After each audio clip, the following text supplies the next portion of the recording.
دنیا کے اندر نیکی کرنا یہ بھی سعادت مندی ہے،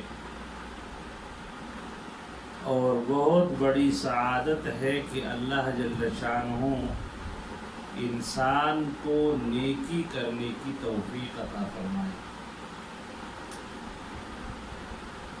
اور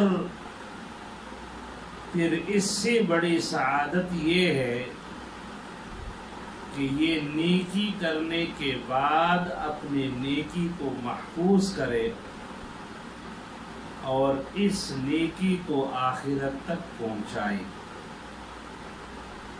نیکی کرنا بھی سعادت ہے، اور نیکی کرنے کے بعد اپنے نیکی کو آخرت تک پہنچانا یہ بھی سعادت ہے، اور سعادت عظمیٰ ہے کہ جو قیامت کے دن کام آئے۔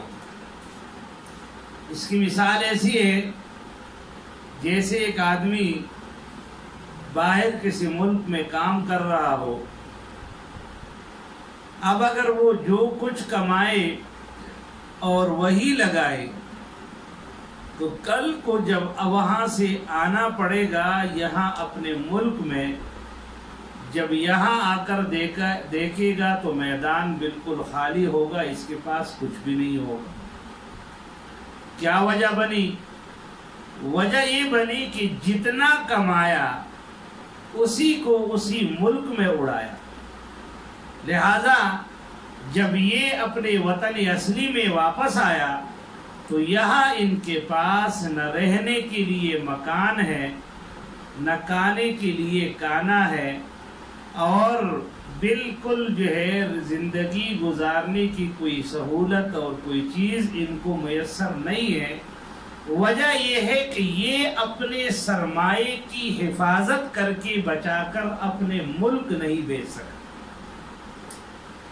اسی طرح اگر ایک آدمی دنیا کے اندر بہت نیکیاں کرے اور بہت زیادہ اعمال کرے، لیکن اگر وہ نیکیاں اور اعمال یہ آخرت تک نہ پہنچا سکا تو پھر بھی قیامت کے دن حسرت اور افسوس ہو۔